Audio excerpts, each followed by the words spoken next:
Quando Salomão acabou de orar, desceu fogo do céu e consumiu o holocausto e os sacrifícios.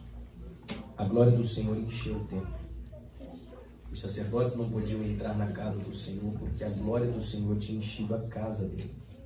Todos os filhos de Israel, vendo descer o fogo e a glória do Senhor sobre o templo, se inclinaram com o rosto em terra sobre o pavimento, adoraram e louvaram o Senhor, porque Ele é bom e a sua benignidade dura para sempre. Então o rei e todo o povo ofereceram sacrifícios ao Senhor. O rei Salomão ofereceu em sacrifício 22 mil bois, 120 mil ovelhas. Assim, o rei e todo o povo consagraram a casa de Deus. Verso 6. Os sacerdotes estavam nos seus devidos lugares, bem como os levitas com os instrumentos musicais do Senhor, que o rei Davi tinha feito para com eles louvar, porque a sua benignidade dura para sempre. Quando Davi o louvava pelo ministério deles, os sacerdotes que tocavam as trombetas estavam diante deles e todo Israel se mantinha em pé. Salomão consagrou também o meio do átrio que estava diante da casa do Senhor, pois ali ofereceu os holocaustos, a gordura dos sacrifícios pacíficos. Ele fez isso porque no altar de bronze que Salomão tinha construído não cabiam os holocaustos, as ofertas de cereais e a gordura dos sacrifícios pacíficos. Pule só para o verso 14, por favor. Versículo 14 diz assim: se o meu povo, que se chama pelo meu nome, se humilhar, orar, me buscar e se converter dos seus maus caminhos, eu ouvirei dos céus, perdoarei os seus pecados e sararei a sua terra. Se assente adorando Jesus.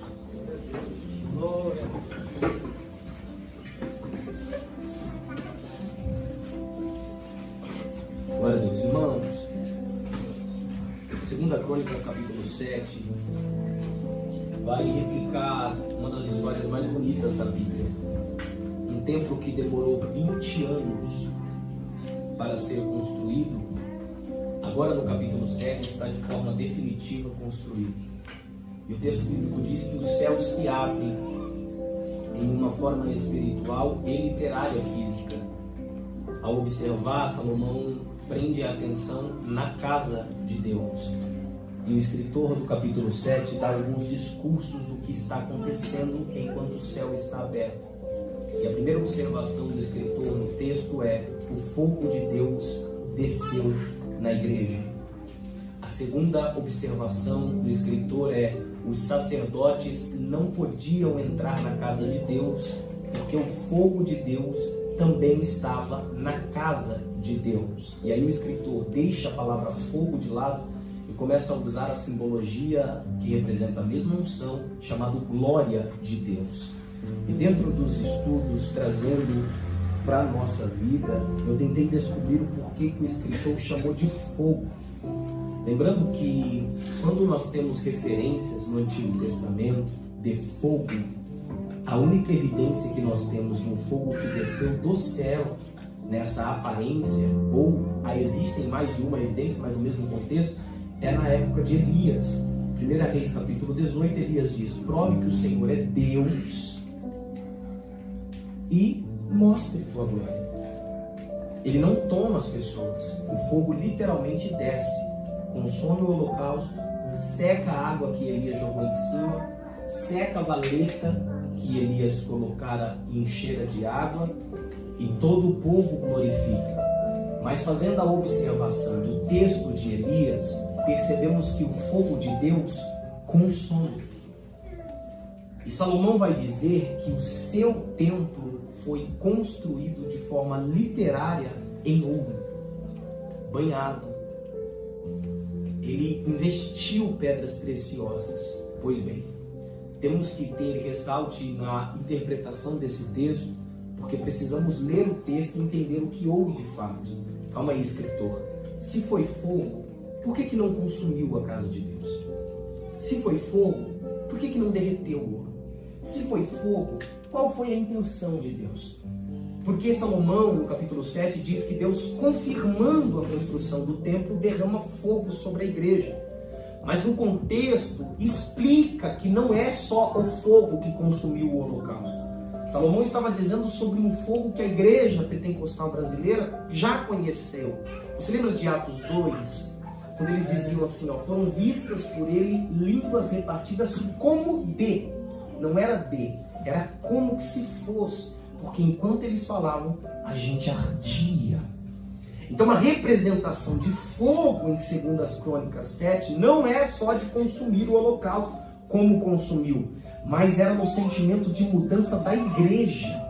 A palavra avivamento significa mudança de comportamento em seus contextos originais. Então quando nós percebemos os significados, as etimologias de cada verbo, de cada palavra, fica mais fácil de ler o texto. Agora, sabendo que fogo é que o escritor falou, nós vamos tentar repassar de novo para a igreja o que Salomão descreve. Terminado o templo do Senhor, Deus desceu fogo do céu, não o que consome, mas o que muda vidas.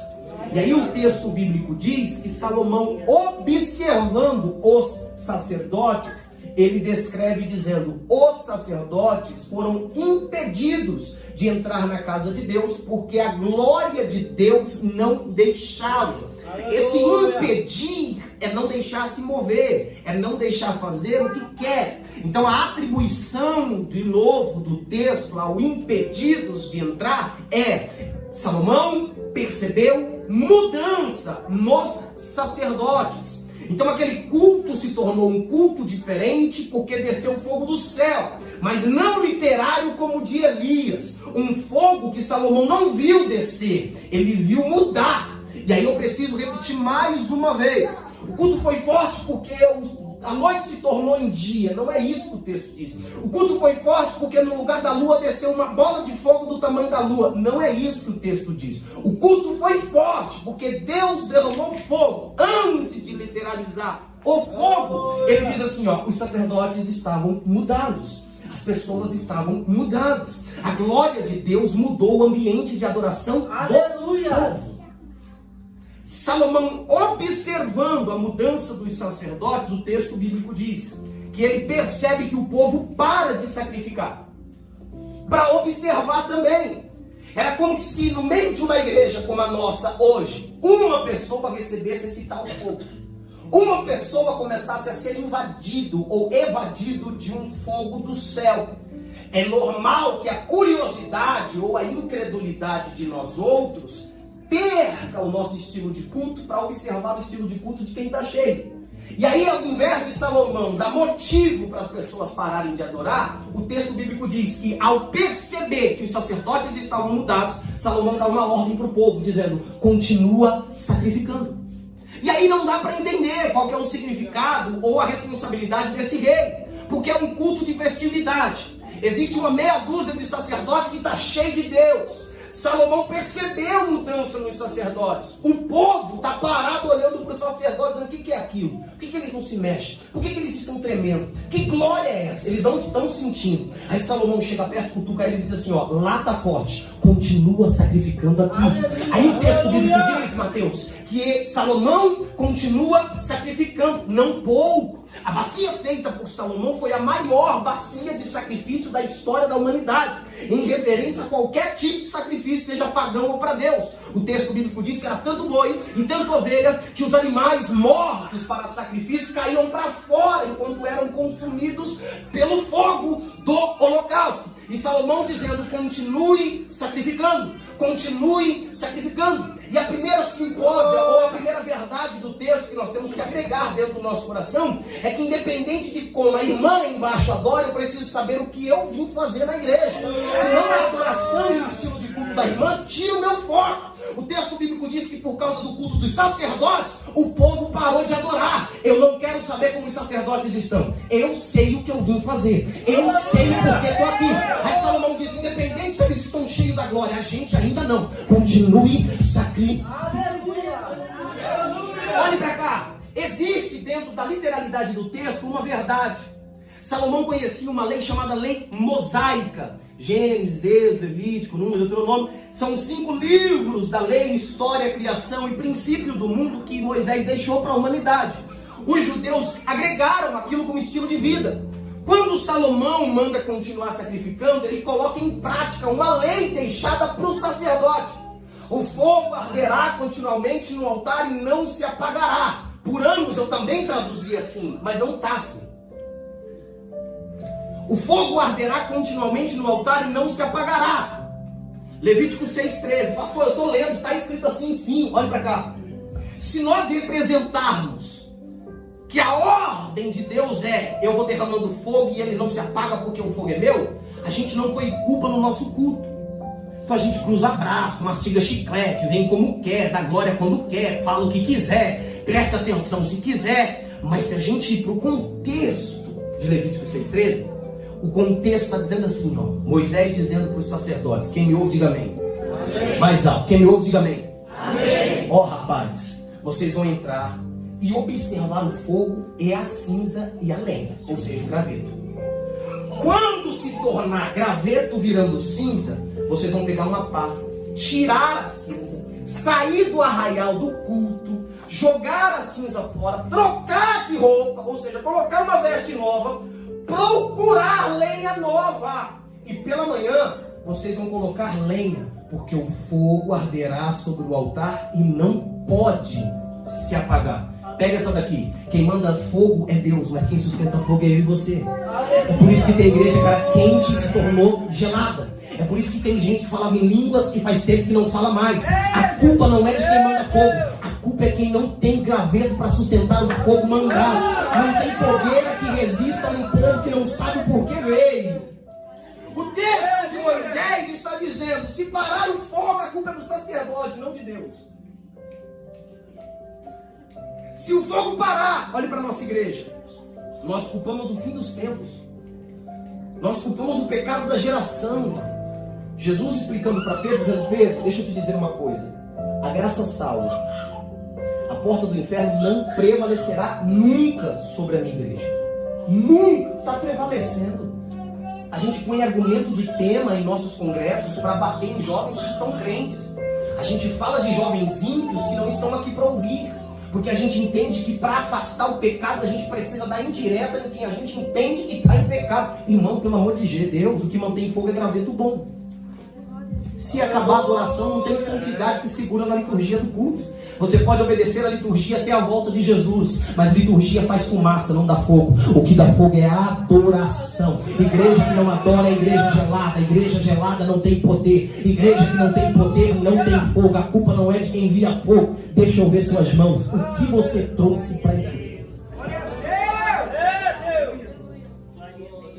Posso perguntar mais uma vez, em contextualização, o que Salomão está ensinando para o povo? Ó rapaz, ainda que o culto esteja forte, ainda que vocês estão vendo o que vocês nunca viram, ainda que os sacerdotes estão tremendo pela glória de Deus, ainda que a casa de Deus está cheia, está no texto, a casa de Deus estava cheia da glória de Deus. Ainda que tudo isso esteja acontecendo, a minha ordem como rei é: não pare de sacrificar. Porque Salomão conhece a lei mosaica. Ele está dizendo: o fogo eu já sabia que ele ia mandar. Ele não nega fogo para a tua igreja que ora. Mas a minha preocupação é quem vai mantê-lo.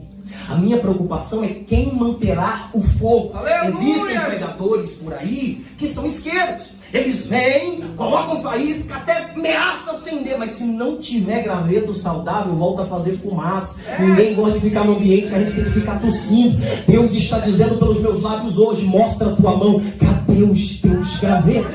Vou repetir mais uma vez. Deus está atrás de pessoas que trazem gravetos para manter o teu. Aleluia. Aleluia. Hoje o culto forte é simbolizado em uma data. Antigamente o culto forte mudava a história de pessoas fracas. Eu preciso repetir isso. Na minha conversão eu participei de um culto forte. Mudou minha vida. Hoje os nossos cultos fortes ficam na data. Como foi o culto? Foi forte demais. No dia seguinte a pessoa está na mesma vida, do mesmo jeito, com a mesma veste, sem graveto na mão. Então não foi bom o culto. Porque se você não entendeu que vale a pena manter o fogo, para que fogo? Aleluia! Salomão está dizendo dizendo para o público, por favor, continua sacrificando. Salomão, mas a glória está descendo. Não importa, eu sei como manter aquilo ali. Continua sacrificando. Não, mas eu parei de chorar porque eu não oro. Não, não é falta de oração, é falta de adoração. Você não pode fazer nada, é a graça que faz. O que nos remete a não sentir mais é quando a gente perde o temor da adoração. Essência da adoração. Esqueceu como adorar, deixou de ser crente. Aleluia! A verdade do texto é, eu não tenho experiência com a igreja para usar a minha experiência para ficar calado. É o contrário. Eu uso a minha experiência para falar mais alto ainda. Eu uso a minha experiência para dar mais glória ainda. Antigamente, nós tínhamos os jovens tímidos. Hoje, são os senhores tímidos. Antigamente, nós tínhamos os recém-convertidos entronizados. Tímidos, não querendo adorar muito alto, porque tinha vergonha do público. Hoje, a gente vai ganhando tempo de igreja e vai ficando mais silencioso. Em nome de Jesus. Eu oro por uma geração que vai trazer graveto da casa. Em nome de Jesus. Eu oro por uma geração que quando o fogo tocar na igreja, eles têm graveto para manter o fogo do céu aqui para cima. Aleluia! Olhe para cá. Ele continua sacrificando. Ele continua sacrificando. E na contextualização, o verso 14 diz assim, ó: Salomão, eu preciso falar com o povo. Fale, Deus. Avisa para o povo. Se eles clamarem, se eles se arrependerem, se eles se humilharem. Isso é opcional. Vou repetir mais uma vez. A casa estava cheia de glória, tinha fogo na casa, os sacerdotes estavam cheios, e Deus estava dizendo, ó, para manter, tem que mudar, se arrepender, se humilhar. Aleluia! É opcional, amor.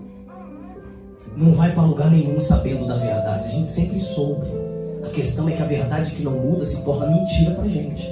Falta de temor é ouvir o que você deve fazer e não fazer. A Bíblia diz que aquele que não faz o que deveria comete pecado. Ou seja, aquele que não faz o bem, peca.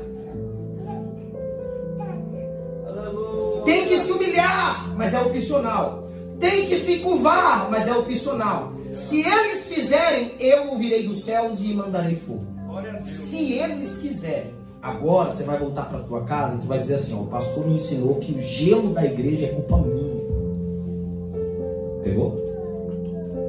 Aleluia! Na hora da gente pegar o sabonete, lavar a mão, quando a gente for lavar a cara, vai cair as máscaras da inconsciência espiritual.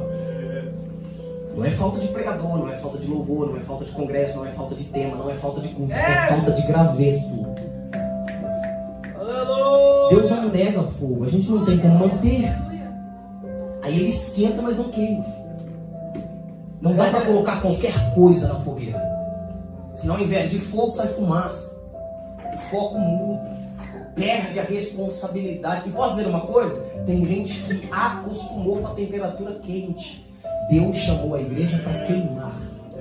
Aleluia! Olha para cá. Salomão é conhecido pela sua história. Em 1 Reis, capítulo número 6, ele vai investir os seus primeiros 7 anos na construção de Deus. E o que deveria demorar mais, acaba rápido. Ninguém fala mal de Salomão, porque ele conclui o templo. O templo é lindo, de ouro. Quando o sol bate, brilha sobre aquele templo, espanta as nações, porque o templo é todo de ouro. Você consegue imaginar, na madrugada da alvorada, os soldados inimigos de Davi, pai de Salomão, que já tinha morto, mas a vingança sempre prosperaria através do templo, armando as suas ciladas, pegando as suas lanças, dizendo, hoje destruiremos a casa de Davi. E aí pela manhã, quando o sol nascesse, batesse naquela muralha de ouro, ou castelo, ou igreja, casa de Deus de ouro, e toda aquela luz que o ouro resplandecesse sobre as nações, a fama que aquilo traria. Nós vamos ver isso no capítulo 10, quando a rainha de Sabá, entronizada, buscar essa fama que ela ficou sabendo, vendo e presenciando. Olhe para cá, o texto bíblico vai dizer que Salomão usa 7 anos para construir o seu templo. Aí no capítulo 7, o 6, ele diz que usa 7 anos. No capítulo 7, ele diz que foram 20, falta 13, Salomão. O que tu fez com 13? A Bíblia diz que ele vai investir 13 anos na casa dele. E tudo que ele fez para Deus, ele fez em dobro para a casa dele. Segundo aprendizado com Salomão, não basta não ter graveto, tem que viver para Deus.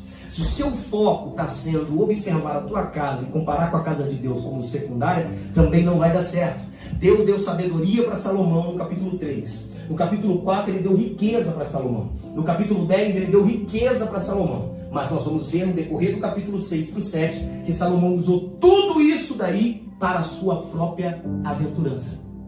Pastor, mas ele construiu um templo lindo. Pastor, ninguém fez o que Salomão fez. Esse é o problema nosso. Quando nós entendemos que a gente já ajudou, a gente usa como gratidão própria, falsa meritocracia. E aí a gente começa a abençoar nós mesmos, dizendo: já fiz demais para a igreja. Está na hora de outros fazerem. Já trabalhei demais, já louvei demais, já preguei demais. Salomão recebeu tudo que ele tinha para construir a casa de Deus. Mas no final da história, a casa dele ficou 2 vezes maior do que a casa de Deus. Alguém entrava e dizia assim: ó, o maior templo é aquele. O mais bonito é o de ouro, de Deus. Mas o maior é 2 vezes maior. Eu quero pregar sobre negligência espiritual. O teu dom é para quê? Aleluia! A pergunta foi difícil. Eu não estou bem hoje. O seu dom é para quem? Agora Deus. Tu ora para quem? Lê para quem? Se veste para quem? Se arruma para quem? Ensaia para quem? Aleluia! Tudo que Salomão recebeu foi para Deus, porque dele e para ele foram feitas todas as coisas. Deus nunca vai te dar aquilo que você não pode devolver. Salomão recebeu para devolver em obras. Ele devolve para ele mesmo, porque para ele já fez demais para Deus. Olhe para cá, isso não é o pior. No decorrer da sua sabedoria, ele vai ser conhecido por 3 livros. O primeiro livro se chama Cântaros de Salomão, ou Cânticos de Amor. Cânticos dos Cânticos, a mesma coisa. Ele vai se apaixonar por uma moça adolescente chamada de Sunem, uma sunamita. E aí, essa mulher, distante de suas verdades, vai representar de forma indireta um casamento de Israel com Deus. Até aí tudo bem. A espiritualidade do texto, inspirado, eu não discordo. Mas olha a história. Dentro do contexto, a Bíblia diz que a mulher acorda no Cântico dos Cânticos e o amado não está presente. Ora, se Salomão é o amado e ele se apaixonou pela mulher, foi ele que a abandonou. Dentro da literalidade do texto, Salomão escreve com o coração amargurado, dizendo: não despertei o amor até que queira. Você ama porque você quer amar. Então não culpe as falhas do amor. Aleluia! É opcional. O peso desse dom é opcional. Ele vai escrever a sua segunda carta. A segunda carta ele se salva. Ele começa dizendo que a sabedoria é um luxo. Deveríamos buscar a sabedoria dia e noite como buscamos o ouro e a prata. Ele também contextualiza uma mulher. Ele diz que toda mulher sábia edifica a tua casa, mas a tola tem poder para derrubar com as suas próprias mãos. Olha para cá. Edificar não é construir. Toda mulher sábia coloca beleza naquilo que o homem já construiu. Mas destruir é destruir. Toda mulher tola tem poder para arrancar o que o homem fez. E é poder de autoridade mesmo. É dado. É direito. Aí Salomão escreve isso, muito pesado, ele vai até os homens. Olha, na multidão de conselheiros se vence uma guerra. Tudo o que for fazer, peça a opinião de quem já fez. Vou repetir mais uma vez. Tudo o que você for fazer, independente se é ministério ou fora dele, independente se é área sentimental ou financeira, pergunte para quem já passou por isso. É isso que Salomão está ensinando. Aí vai acabar o livro de Provérbios, ele também conclui a sua casa. Tem um terceiro livro, chamado Livro do Pregador, ou Tristezas dele. E neste livro ele está estranho. Ele começa a dizer que é melhor ir na casa do luto do que na casa da felicidade. Porque na casa do luto a hipocrisia passa longe. A gente chora de verdade porque a alma geme. Na casa da felicidade, o doce que a gente elogia, a gente vai criticar perante os nossos irmãos em casa. O horário a gente fala mal depois do culto. Então a festividade é uma hipocrisia humana. Porque nós vamos criticar os defeitos dela e não elogiar as qualidades. A gente não tira uma hora para elogiar o culto. A gente tira uma hora para falar o que deveria ter. Isso é crítica autodestrutiva. Se eu não tenho o poder de mudar, a minha boca não pode abrir para mudança. Quem me ouve, diga amém. Amém. Os 3 livros é concluído. Capítulo 11 de 1 Reis. Ele vai amar 1000 mulheres. 700 princesas e 300 concubinas. Ele cai. Solta da mão de Deus. O templo está construído. Ele ensinou pra gente que tem que ter graveto para manter fogo. Legal. Ele mesmo escreveu que melhor era o fim das coisas do que o princípio delas. E agora no fim das coisas ele está pior do que o começo. A Bíblia diz que Salomão morre, Roboão assume, discute com Jeroboão. E aí pro lado do sul vai se passar 20 reis. O lado que ficou do lado da casa de Davi. Pro lado do norte, as 10 tribos, vai se passar 19 reis. É o lado de Jeroboão, o antigo inimigo de Salomão, que briga com o seu filho também. O horário não nos deixa contextualizar essa história. No final desses reinos, agora divididos, depois de muita história nos 2 livros dos reis, um homem chamado Salmaneser invade. Ele é assírio. Ele luta contra Samaria, vence a Samaria e leva as 10 tribos de Israel. Vou repetir, as 10 tribos de Israel para a Síria. Esse é o primeiro cativeiro. Nunca mais eles voltaram de lá. Salmaneser morre, passa alguns reis, Senaqueribe assume. Sabendo da importância da Síria, eles vão invadir o reinado do sul, o reinado de Judá. Quem é rei na época? Ezequias. O texto bíblico diz que eles não conseguem entrar, Deus envia um anjo, mata 185 mil assírios e eles fogem. Deus deu vitória. Passa algum tempo, Ezequias adoece. Fecha os teus olhos e diz: Senhor, eu não quero morrer. Isaías entra, dizendo: arruma a tua casa, essa noite tu vai morrer. O texto bíblico diz então que ele começa a lembrar da época que ele tinha graveto. Ele diz: lembra da minha mocidade, como eu adorava.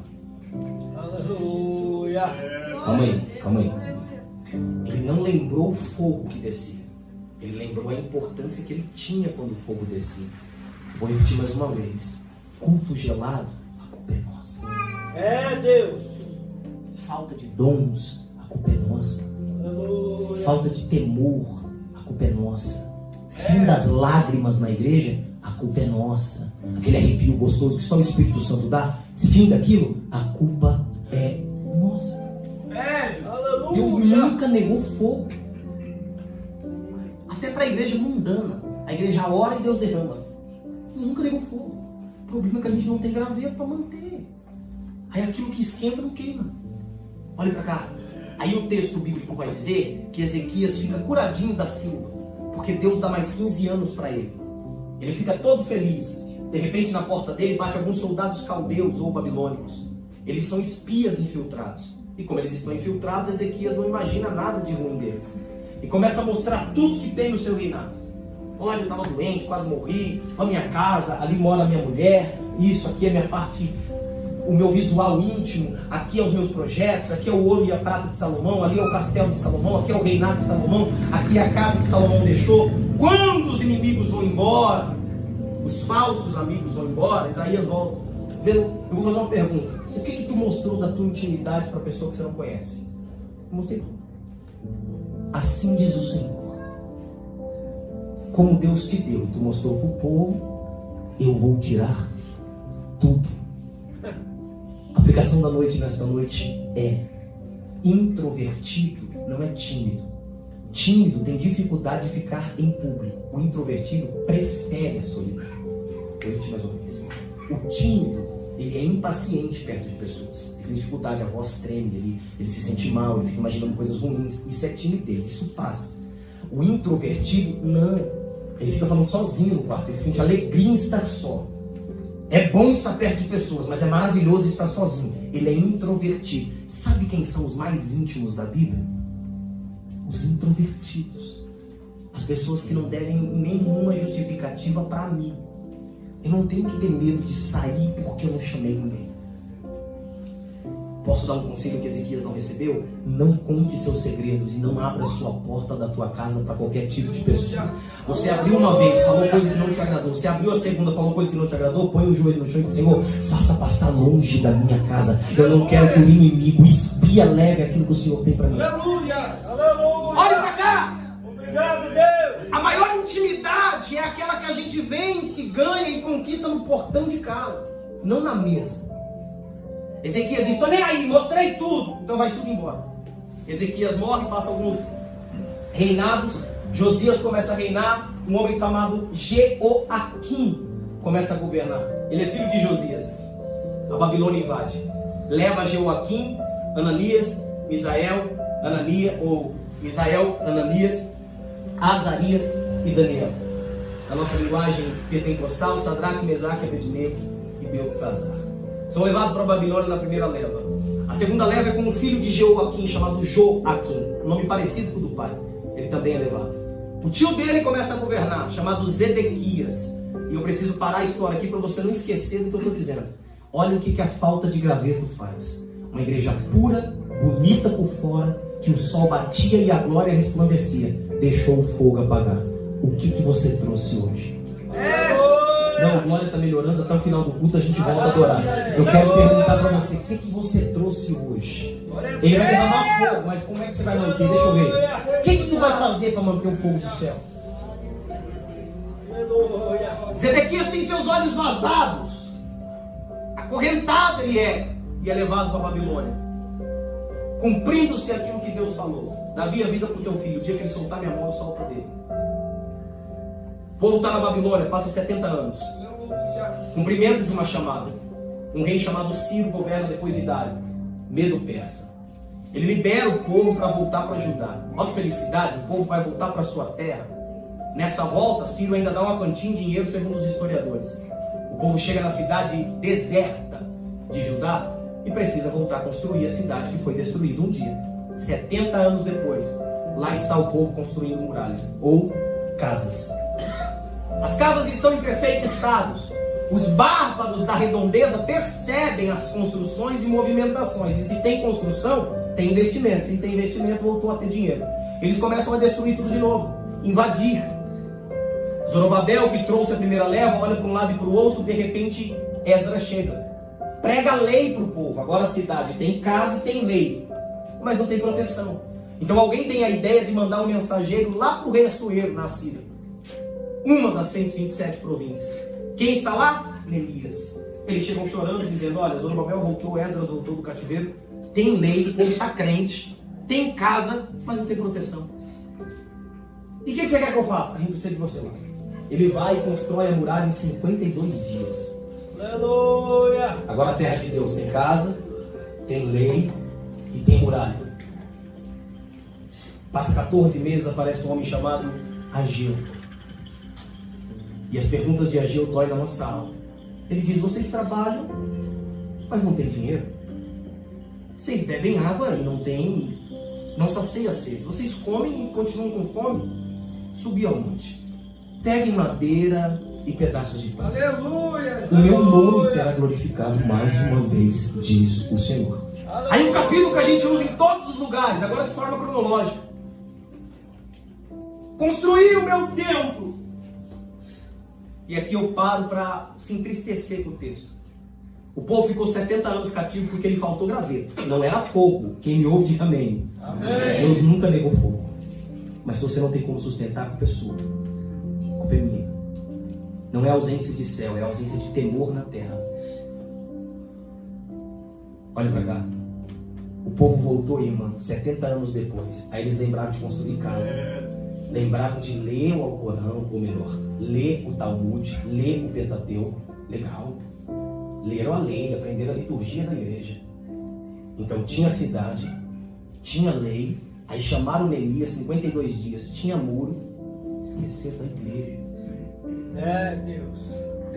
Aí Ageu vem dizendo: o que vocês estão fazendo? A glória desta última casa será maior do que a da primeira. Quem que ia acreditar? A primeira era de ouro, a segunda de pano. Pois bem, agora tem uma igreja de pano, tem cidade, tem lei, tem muralha. Maravilha! Aparece um homem chamado Malaquias de cabeça baixa. Vocês honram os vossos patrões? Sim. Se Deus é o vosso patrão, onde está a sua honra? Capítulo 1 de Malaquias. Vocês honram e respeitam os vossos pais? Sim. Se Deus é pai, onde está o vosso respeito? Trazei todos os dízimos à casa do tesouro, para que haja mantimento em minha casa. E depois faça a prova de mim, diz o Senhor. Em ordem cronológica, Deus só cobrou o dízimo do povo porque a última opção do povo foi voltar para a igreja.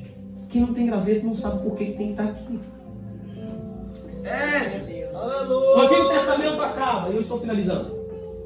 Começa o tempo intertestamentário com Alexandre o Grande. São 400 anos de silêncio. No decorrer desses anos, Alexandre o Grande governa o mundo. Um império forte grego. Faz uma mescla Ele morre envenenado, os Ptolomeus assumem, e aí começa uma pesada hierarquia grega-romana. Eles conseguem invadir o Egito, que era o lugar mais próspero da época, e depois Israel. Quando eles invadem Israel, um homem chamado Herodes percebe que o templo de Deus é feio e arcaico. Por política, ele constrói o templo de Deus em 46 anos. E aí surge uma nova religião, um povo judeu chamado Herodianos. Um povo que serve Herode pelo que ele fez com o templo de Deus. Vou repetir, tinha beleza por fora, mas ninguém tinha graveto dentro. E se não tem graveto, o fogo só dura no horário do culto. A palavra perceptiva que não quer calar é que mesmo não tendo graveto do lado de dentro, Deus achou graveto na mão de uma mulher dentro de uma casa. Teu nome é Maria. Aleluia! O anjo desce e diz para ela: tu és agraciada e bendita, tu tem o que ninguém tem. Aleluia! Vou repetir mais uma vez. Na extinção de graveto, quem tem vale ouro. Vou repetir mais uma vez. No gelo da igreja, quem tem adoração vale ouro. Ela engravida. A pergunta que não quer calar é: eu vou falar o que para os vizinhos? Diz que o Emanuel está na sua barriga. Para sempre, Deus conosco. Esse homem cresce, ele é Jesus. Promete salvar a humanidade e é morto. 3 dias depois ele ressuscita. 40 dias depois ele sobe ao céu, não sem antes deixar uma promessa da descida do Espírito Santo. A primeira festa judaica contemporânea das épocas de Jesus, na sua ascensão, é a Páscoa. Completando-se 50 dias depois, tinha o Pentecostes. Deus escolhe uma data judaica para encher um povo que tinha graveto. No meio de uma geração de judeus reunidos em Jerusalém, Deus achou só 120 cheios de graveto na mão, dizendo: Pai nosso que estás no céu, santificado seja o vosso nome, venha o teu reino, o pão nosso de cada dia nos dai hoje, perdoai as nossas ofensas e dívidas. Essa oração de 1 minuto chamou a atenção de Deus, e Deus derramou o teu fogo mais uma vez. Só que eles tinham gravetos para manter. Com as brasas de fé que eles tinham dentro do coração, eles mantiveram o fogo de Deus no seu coração. 120 pessoas invadem a festa de milhares de judeus prosélitos, pregam o evangelho, e ali começa a igreja primitiva do Senhor. Paulo se converte no capítulo 9 com o próprio Jesus. Desce para uma cidade colonizada por Roma há muito tempo, gigante, chamada Coríntios. Funda uma igreja. Essa cidade ganha poder econômico e espiritual. Eles conseguem adquirir todos os dons espirituais, mas se não tem graveto, não serve para nada. Aí Paulo começa a dizer: irmãos, eu sei que vocês têm o dom de língua, interpretação de língua, o dom da ciência, operação de maravilhas, o dom de ensinar, discernir espírito, de profetizar. Mas eu preciso dizer uma coisa para vocês: ainda que eu falasse a língua dos céus e todas as línguas da terra, se não houvesse amor, que é o principal graveto, de nada valeria. A graça de Deus está encoberta ou revelada através do graveto dos teus filhos. Aí a igreja parece que aprende, mas não aprende. Aí ele vai escrever 1 Coríntios, capítulo de número 6, verso de número 19. Irmãos, de uma vez por todas, será que vocês ainda não perceberam que vocês são templos? Aleluia! Incógnita. Fica no ar uma suspense. Aleluia! Porque o primeiro templo, Mateus, era de ouro. E Paulo está dizendo agora que homens ímpios, ex-adúlteros, ex-prostitutos são templos de Deus. Que negócio é esse, Paulo? Sim, vocês são templos do Espírito Santo, morada do Espírito Santo. E a referência que nós temos que fazer é a junção de comparação de um templo para o outro. O primeiro templo, Késia, foi construído. O segundo foi criado. O primeiro templo era de ouro. O segundo é a imagem e semelhança de Deus. O primeiro templo tinha medidas de Salomão. O segundo, só Deus conhecia a medida no seu interior. O primeiro templo nasceu no coração de Davi. O segundo templo, Deus disse: criarei um homem conforme a minha imagem, semelhante a nós. Eu vou dizer mais uma coisa: não temos ouro sobre a nossa pele, mas o que somos, ninguém pode ser. Eu vou dizer mais uma coisa: aquilo que Deus construiu, o homem não pode destruir jamais. Olha para cá. Pastor, o que é imagem? O que é semelhança? Nós entramos dentro da igreja e cai um poste na rua, apaga toda a luz. A irmã é nova na igreja. Ela vai olhar e vai dizer: olha, eu fui numa igreja e quando eu entrei não tinha ninguém. E como que você sabe que estava cheia depois que entrou? É que mesmo com a luz apagada, eu via imagens de pessoas passando. Quem me ouve, diga amém. Então a imagem é o reflexo falado daquilo que nós somos. Amém? A luz volta. Eles arrumam um poste lá fora. Aí a irmã levanta, vai até perto do Lucas e diz: agora que a luz voltou e eu estou perto, eu consigo ver a sobrancelha, o nariz, a orelha, a boca, o estilo do queixo, a bochecha, os ombros. Alguém pergunta para ela: e daí? Ela diz: olha, com a luz apagada eu estava vendo a imagem de alguém, mas agora que a luz voltou, eu consigo enxergar a semelhança que ela tem. Aleluia. Calma, eu preciso repetir mais uma vez. Quando Deus diz pela boca de Paulo para Coríntios: irmãos, pelo amor de Deus, se neutralizem, adorem, porque vocês são a imagem, o reflexo de Deus de longe, e a semelhança, o detalhe de Deus de perto. Eu preciso repetir isso aqui mais uma vez. Quando o inimigo te olha de longe, eles veem a imagem de Deus. Aí quando eles vão chegando mais perto, os demônios vão chegando mais perto, eles começam a encontrar semelhanças que só tem alguém lá no céu.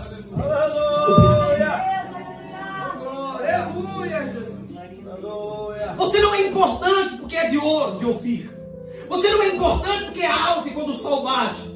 Nessa pregação eu costumo dizer assim: o sol batia no templo de Salomão e brilhava para as nações, porque o ouro brilha. E naquela altura ainda, a gente, quando o sol bate, a gente faz cara de feio e põe a mão na frente. A gente impede a glória do sol de bater na gente, senão reflete a nossa glória. Mas quando o inimigo olha com sol ou sem sol, escuro ou claro, ele vai ter que olhar a imagem e Não, eu vou repetir mais uma vez. Eu não sei como está a sua área sentimental, financeira. Eu não sei como que estão os seus vícios. Eu não sei como que está a sua vontade. Mas eu sei o que você é por origem. A imagem e semelhança de Deus. Se coloque de pé. Aleluia. Obrigado, Jesus. Obrigado, Jesus. Eu fui pregar numa igreja muito grande.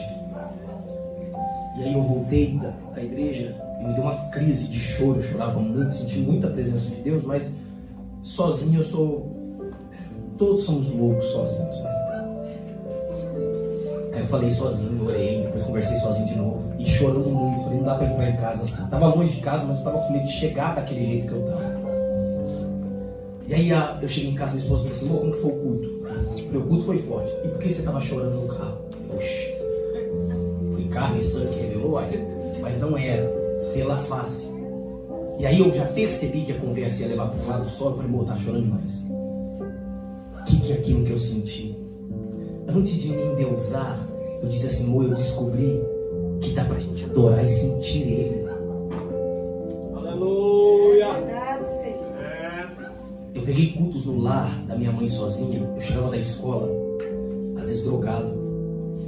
E aí eu entrava dentro de casa, ela colocava algumas músicas antigas demais.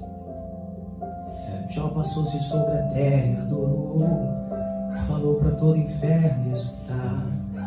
E naquela adoração ela ficava aleluia, aleluia, e chorava. Eu ficava olhando. Mas de onde vem tanto choro, velho? Como é que chora tanto assim do nada?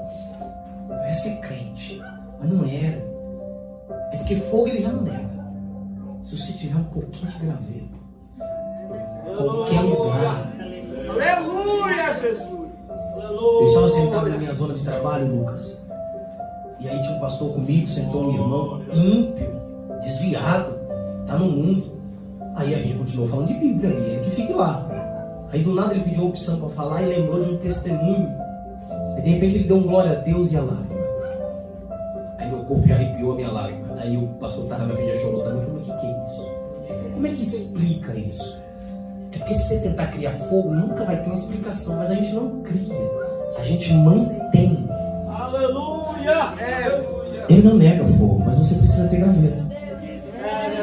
Vou repetir mais uma vez. Deus quer te ver chorar novamente. Aleluia. Deus quer sentir o teu abraço novamente. Deus quer te ver gemer, tremer.